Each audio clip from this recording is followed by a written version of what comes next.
In the early 19th century, long before archaeology became a regulated science, the hills and river valleys of Tennessee were already yielding fragments of a forgotten world to anyone willing to dig.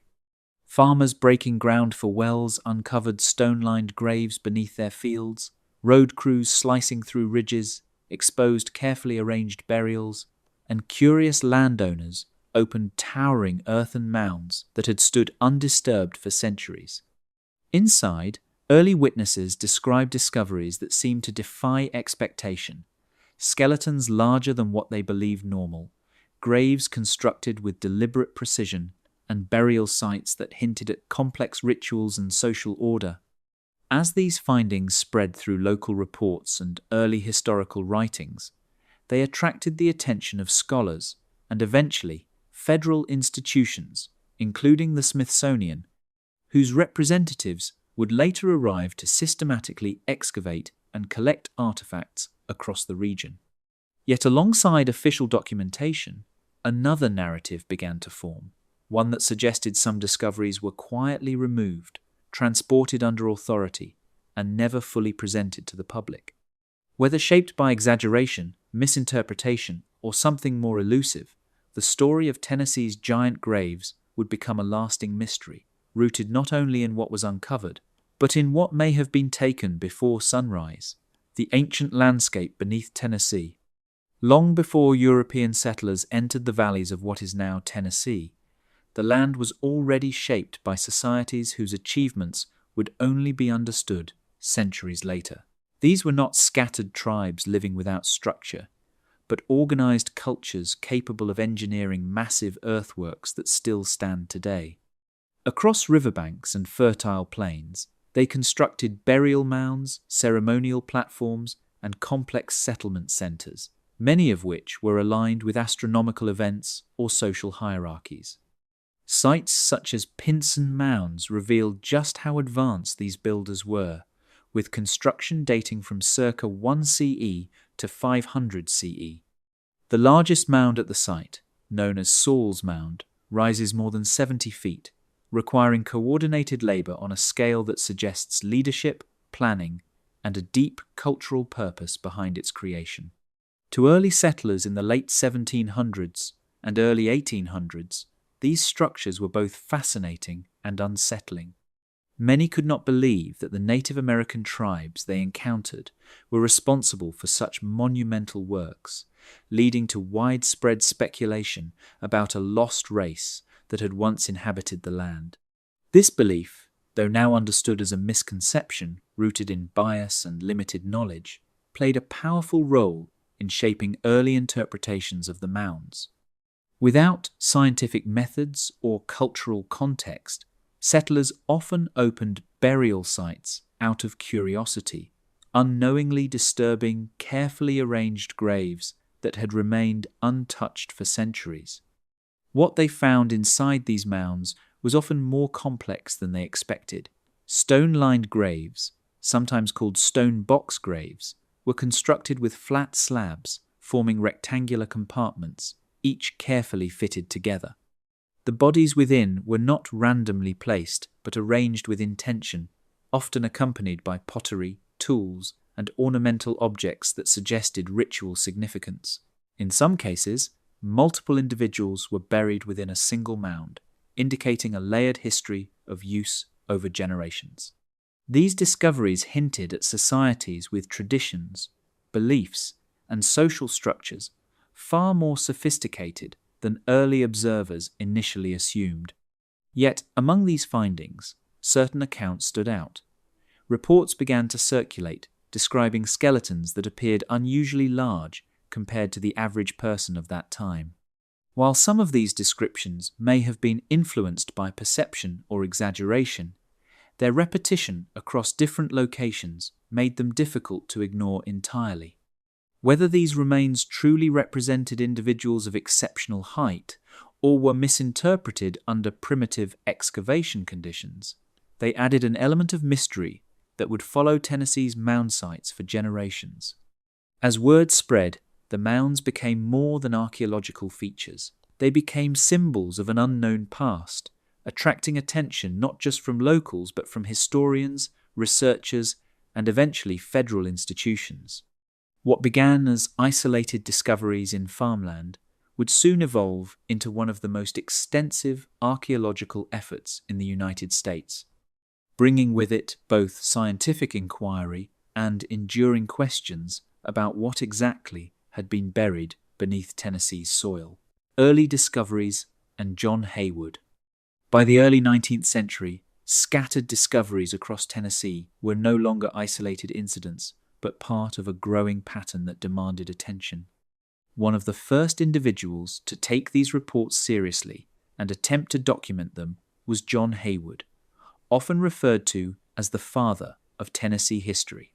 On the 3rd of March, 1823, Haywood published a detailed account compiling local testimonies, excavation notes, and first-hand observations from across the state.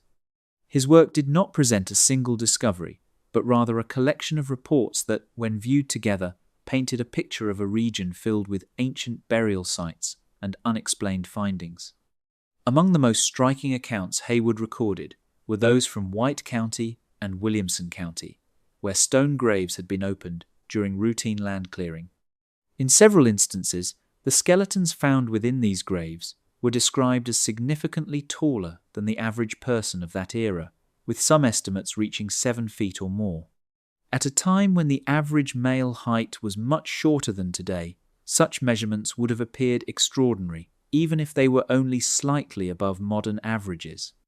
Haywood himself approached these claims cautiously, but he did not dismiss them, instead choosing to preserve the reports as they were told to him by witnesses who had no apparent reason to fabricate their experiences. On the 14th of September, 1819, a group of settlers in Williamson County reportedly uncovered a series of stone box graves while preparing land for cultivation.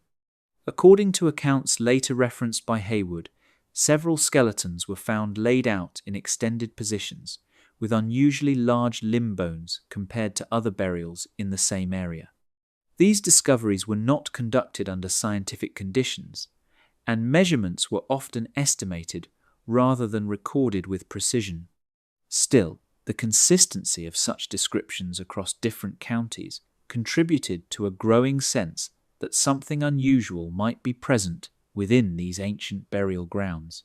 Haywood's writings also reflected the broader mindset of his time. Without the benefit of modern archaeology, he and his contemporaries struggled to explain how such complex earthworks and burial systems could have been constructed.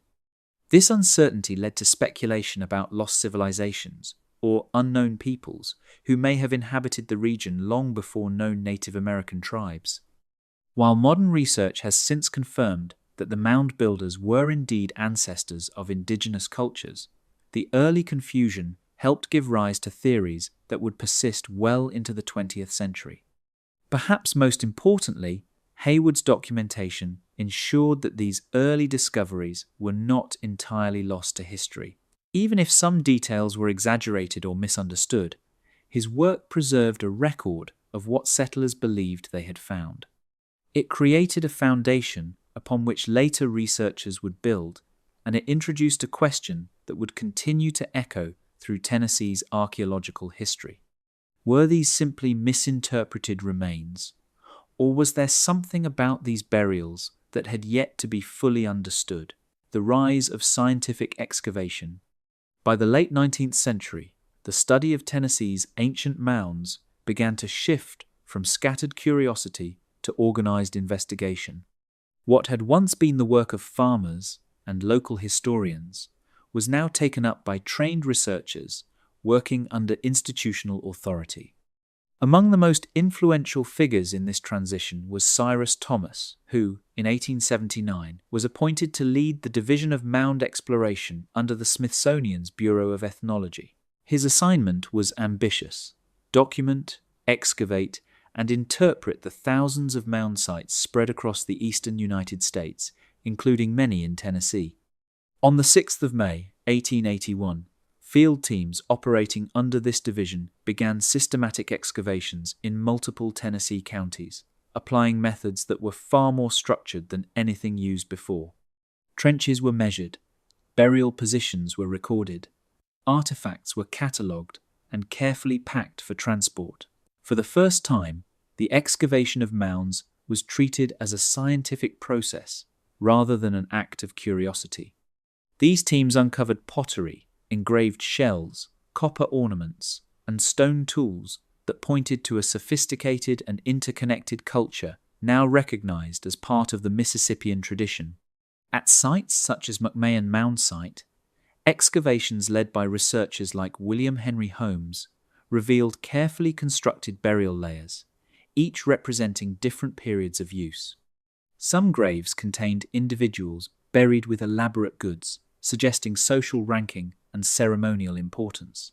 Others showed evidence of repeated use over generations, with newer burials placed above older ones in a deliberate sequence. These findings confirmed that the mounds were not random structures, but integral parts of a highly organized society. Yet even within these official excavations, certain details remained difficult to reconcile. Field notes occasionally reference skeletons described as large or robust, though such observations were rarely emphasized in final reports. Whether these descriptions reflected genuinely unusual remains or simply variations within normal human range remains uncertain.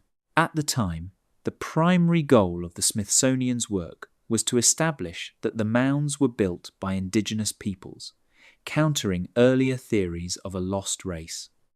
Any anomalies that did not contribute directly to that conclusion were often given less attention.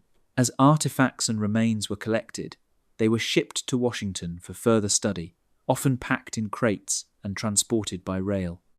This marked the beginning of a centralized system of preservation, where discoveries from across the country were brought together under one institution. While this allowed for comparative analysis and long-term storage, it also created distance between the sites and the public.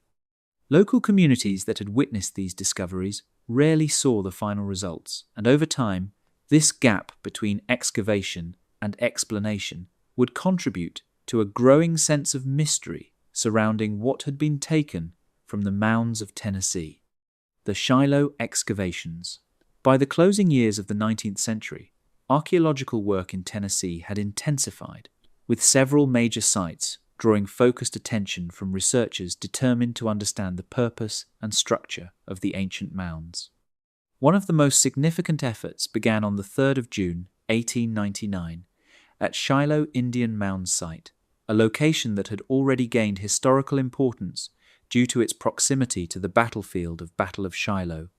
Beneath this already historic landscape lay a much older story, one that stretched back to the Mississippian period between circa 1000 CE to 1350 CE. The excavation was overseen by Cornelius Cadell, who approached the site with methods that reflected the growing professionalism of archaeology at the time. Workers carefully cut into one of the primary mounds, known as Mound C, creating a trench that revealed distinct layers of construction. Each layer told a story of repeated use, as the mound had been built up over time, likely for ceremonial or elite burial purposes.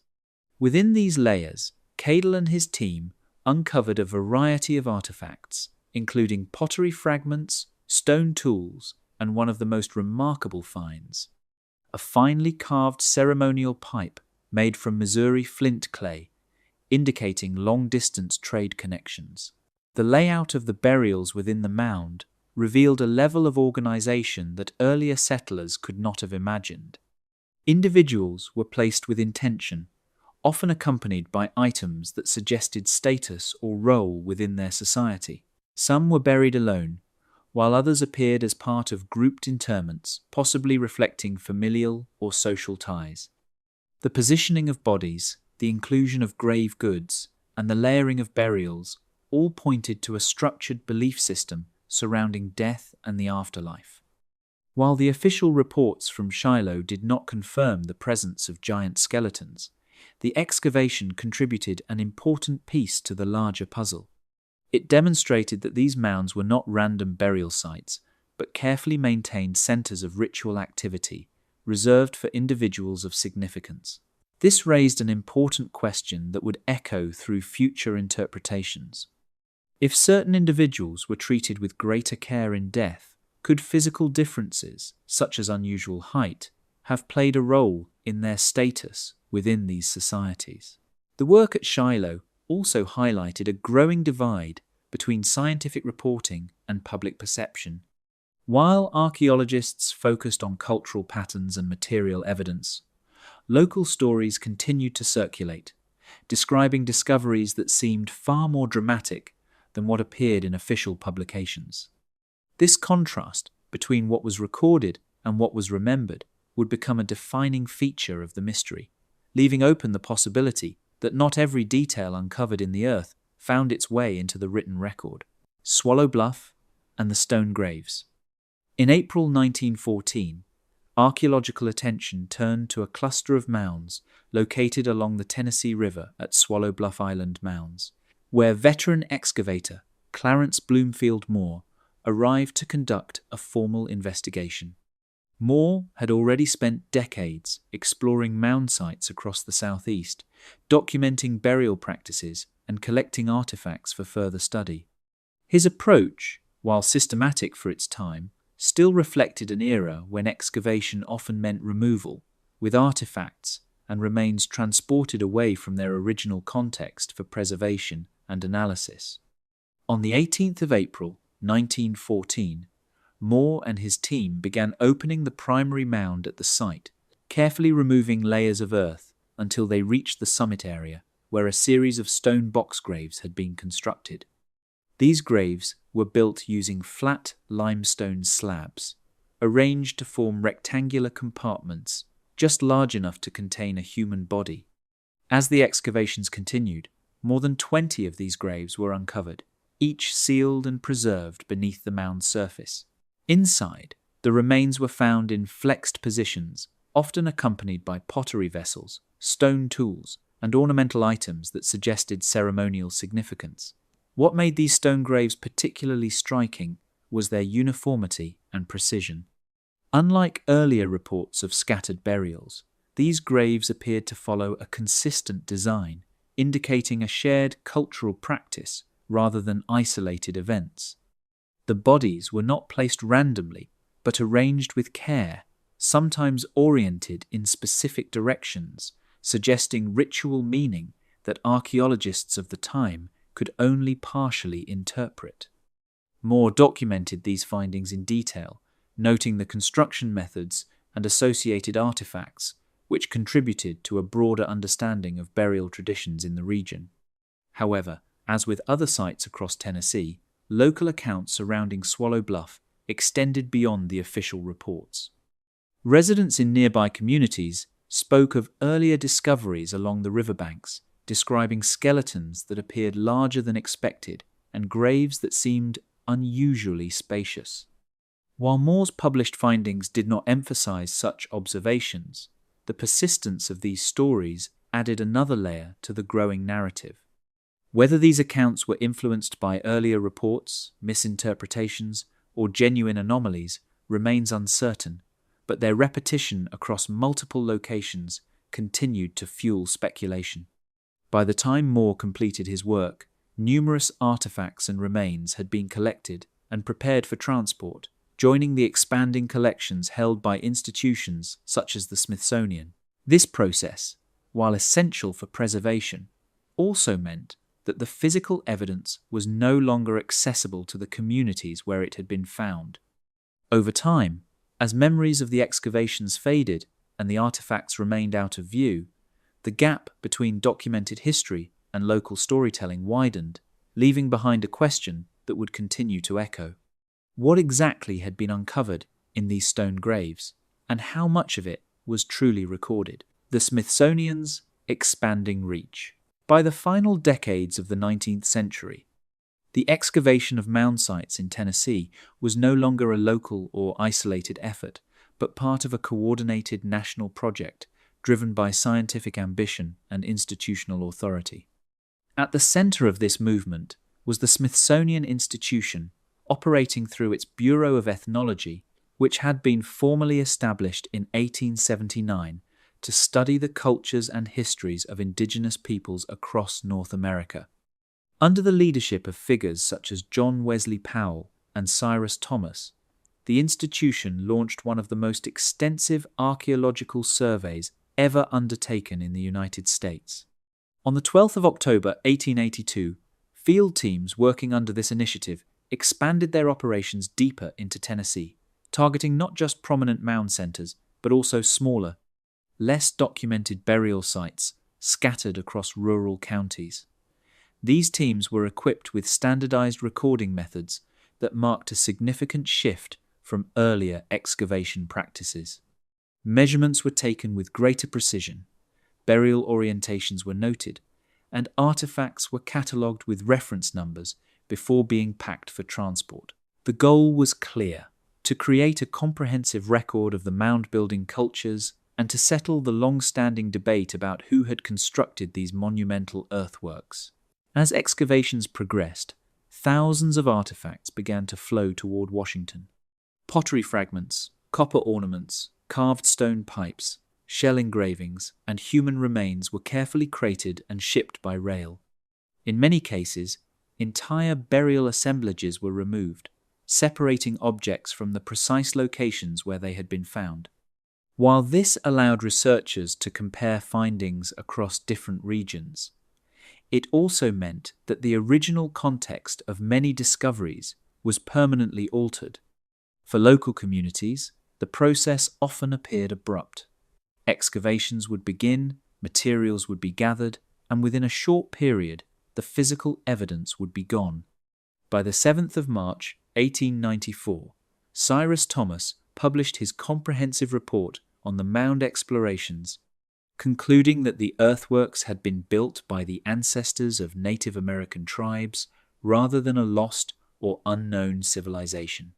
This finding was a major turning point in American archaeology, effectively ending decades of speculation about an extinct race of builders. However, while the report addressed the origins of the mounds, it did not fully engage with every anomaly or local account that had been recorded along the way.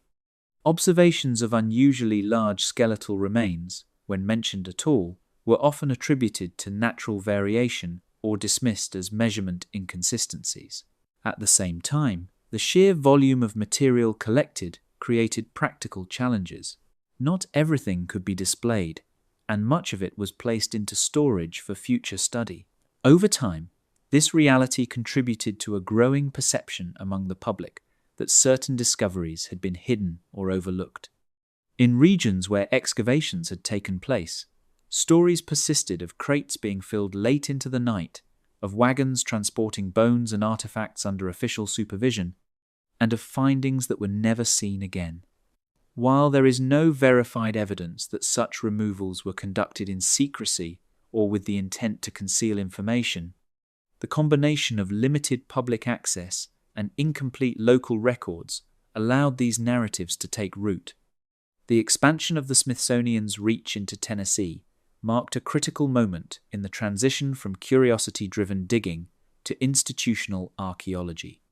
It brought structure, documentation, and a broader understanding of the mound-building cultures. Yet it also introduced a new layer of distance between discovery and interpretation. What had once been visible in open fields and freshly cut earth was now stored in distant collections, accessible only to researchers.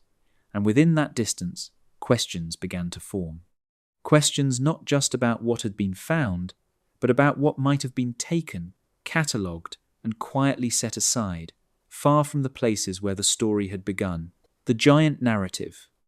As the 20th century began, the story of Tennessee's ancient mounds was no longer confined to academic reports or quiet excavation notes. It had entered the public imagination, carried forward by newspapers, local storytellers, and repeated accounts that seemed too consistent to ignore. Across Tennessee and neighboring states, reports surfaced describing skeletons that were said to be far larger than the average human frame. These accounts appeared in regional papers, personal letters, and community recollections, often describing discoveries made during farming, construction, or informal digging long before professional archaeologists arrived. On the 21st of July 1901, a small regional newspaper in the southeast published an account of a burial site uncovered during land clearing, describing skeletons that were estimated to exceed 7 feet in height. Similar reports appeared throughout the late 19th and early 20th centuries, sometimes claiming even greater measurements, though these were rarely verified under controlled conditions. In some cases, descriptions included unusually large skulls or exaggerated features, details that would later become central to the mythology surrounding these discoveries. While such reports captured public attention, they also reflected the journalistic style of the era, which often favored dramatic storytelling over strict accuracy. Despite this, the persistence of these claims across different regions raised questions that could not be easily dismissed. In Tennessee, Kentucky, and parts of the Ohio Valley, accounts of large skeletons appeared with enough frequency to suggest that they were not isolated fabrications. However, modern archaeological interpretation offers several grounded explanations for these observations. One possibility is simple mismeasurement. Early excavations lacked standardized tools, and bones that had shifted or been partially disarticulated in the soil could appear longer than they originally were when laid out for viewing. In addition, the process of excavation itself sometimes stretched or displaced remains, creating the illusion of greater size. Another factor lies in the context of human height during the 19th century. The average adult male at that time stood significantly shorter than today's averages, often around 5 feet 6 inches. A skeleton measuring 6 feet or slightly more would have appeared unusually tall, especially to observers unaccustomed to such variation. Over time, as these observations were retold, small differences could have been amplified, transforming a tall individual into a figure described as a giant. This process of exaggeration, whether intentional or not, played a key role in shaping the narrative that continues to circulate today. There is also the influence of cultural interpretation.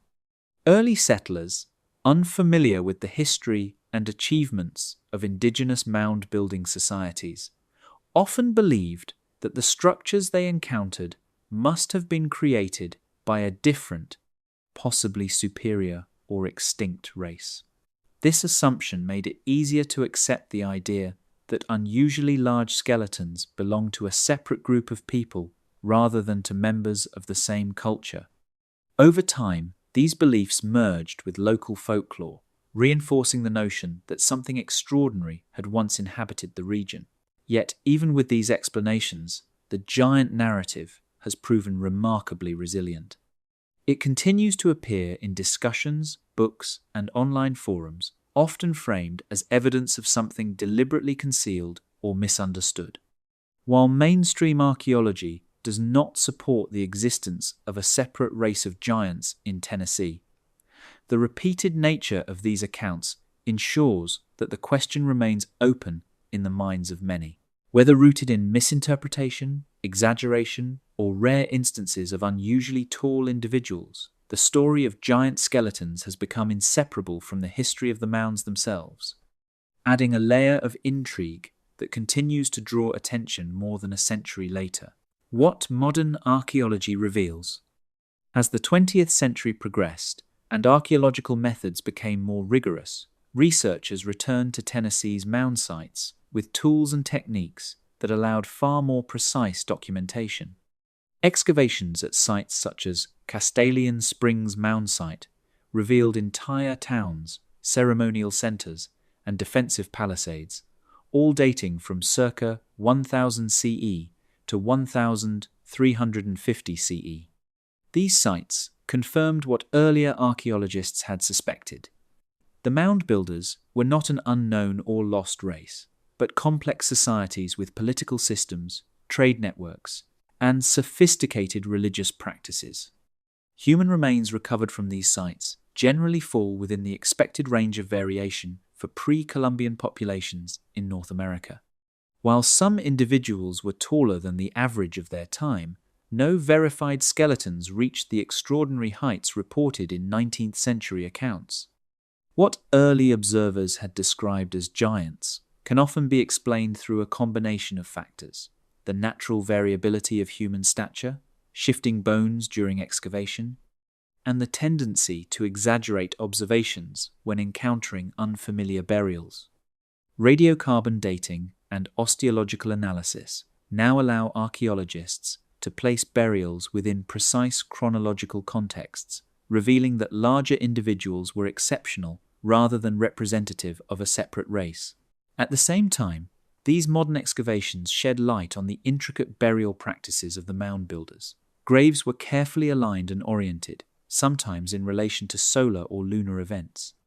Burial goods included pottery, shell ornaments, copper tools, and ceremonial objects, suggesting social status and cultural significance. In some cases, elite individuals were buried in stone-lined boxes or in chambers within large mounds, mirroring descriptions from historical accounts that had once seemed mysterious. Artifacts removed during earlier Smithsonian excavations, though stored far from the original sites, have been studied in detail with modern techniques.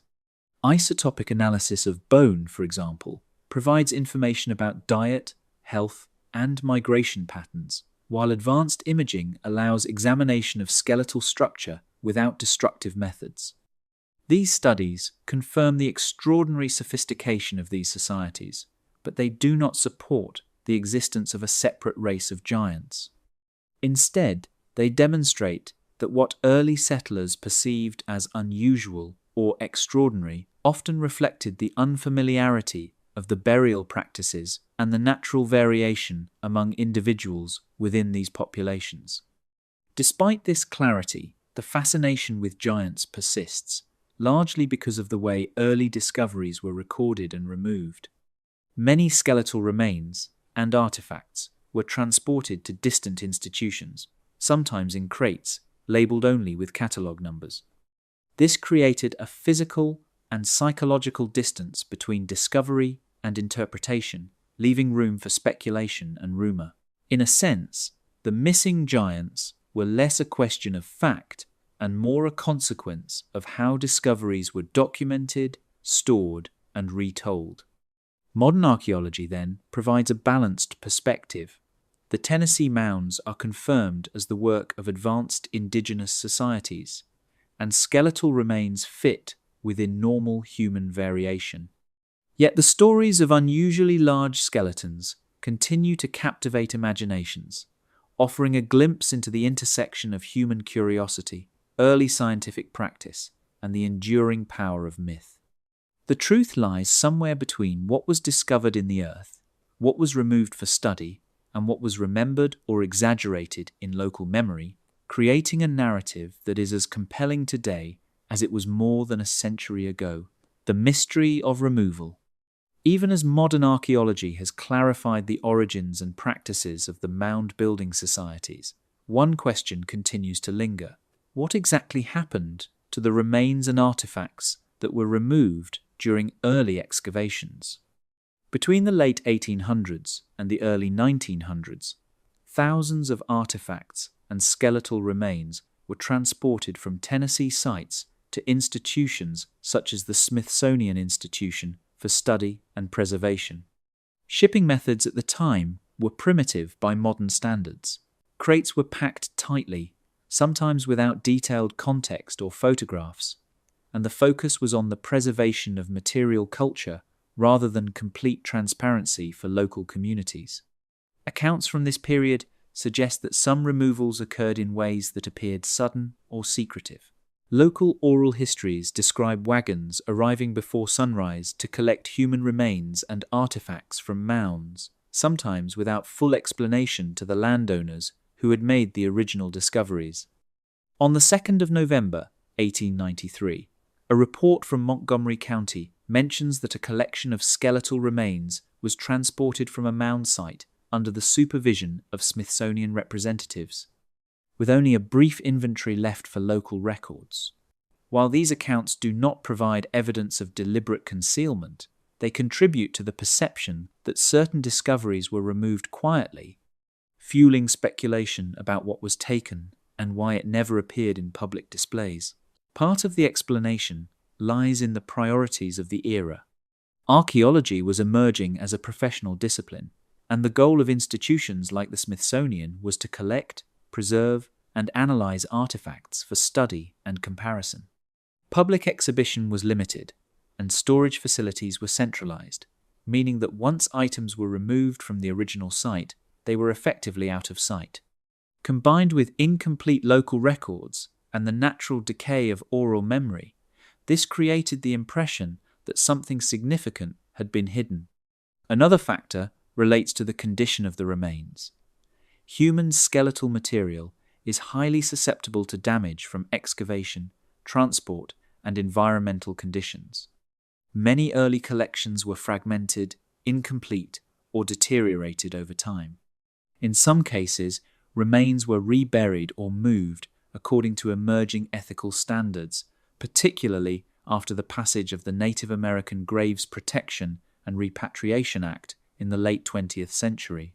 This further removed physical evidence from public view, reinforcing the notion that discoveries had been lost or deliberately withheld. Despite the historical uncertainties, the mystery of removal underscores the tension between scientific inquiry and public perception. Excavations provided unprecedented insight into the mound-building cultures, yet the methods and logistics of early removal created gaps that generations of observers have tried to fill with stories of giants and hidden treasures. Whether exaggerated, misunderstood, or partially accurate, these accounts continue to shape the narrative of Tennessee's ancient mounds, keeping the question alive of what exactly was uncovered before sunrise. Between history and myth, the story of Tennessee's giant graves exists at a unique intersection of fact and folklore. On one hand, rigorous archaeology has confirmed the existence of complex societies with sophisticated burial practices, monumental earthworks, and extensive trade networks. Excavations reveal deliberate placement of bodies, ceremonial artifacts, and structured settlement patterns that testify to a rich cultural heritage spanning centuries. Sites such as Pinson Mounds, Shiloh, Castalian Springs, and Swallow Bluff demonstrate that the mound-building societies were highly organized, with elite individuals buried according to ritualized practices, often accompanied by objects signifying status and community roles. On the other hand, local narratives and historical accounts describe extraordinary discoveries that seem to defy conventional explanation. Skeletons described as unusually tall, graves constructed with remarkable precision, and artifacts removed under circumstances that seemed sudden or secretive all contribute to a persistent mythos.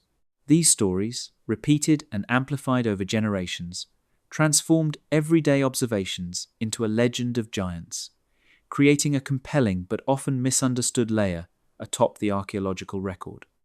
The divergence between documented archaeology and oral or newspaper accounts highlights an enduring tension in the study of history. Early observers, without modern scientific tools, recorded what they saw, interpreted within the framework of their understanding, often influenced by bias or imagination. Institutional collection practices, while critical for preservation, further separated discovery from public knowledge. Meanwhile, sensationalized reports captured the imagination of readers, embedding the idea of giants into the cultural consciousness. Ultimately, the narrative of Tennessee's giant graves reflects more than a question of size. It is a story about how history is recorded, interpreted, and remembered. It illustrates the intersection of human curiosity, scientific ambition, and the gaps that inevitably form when information is lost, removed, or selectively preserved. The mystery is not solely beneath the soil, but in the space between what was discovered, what was documented, and what communities carried forward as legend. Even today, the mounds stand as silent witnesses to the past. They rise above the rivers and forests, monuments to societies whose lives, beliefs, and practices are only partially understood. Beneath them lie countless stories, some confirmed by science, others preserved in whispers and local memory. And within that tension between evidence and imagination, between removal and memory, the enduring fascination with Tennessee's buried giants continues to capture the imagination of anyone willing to look beneath the surface.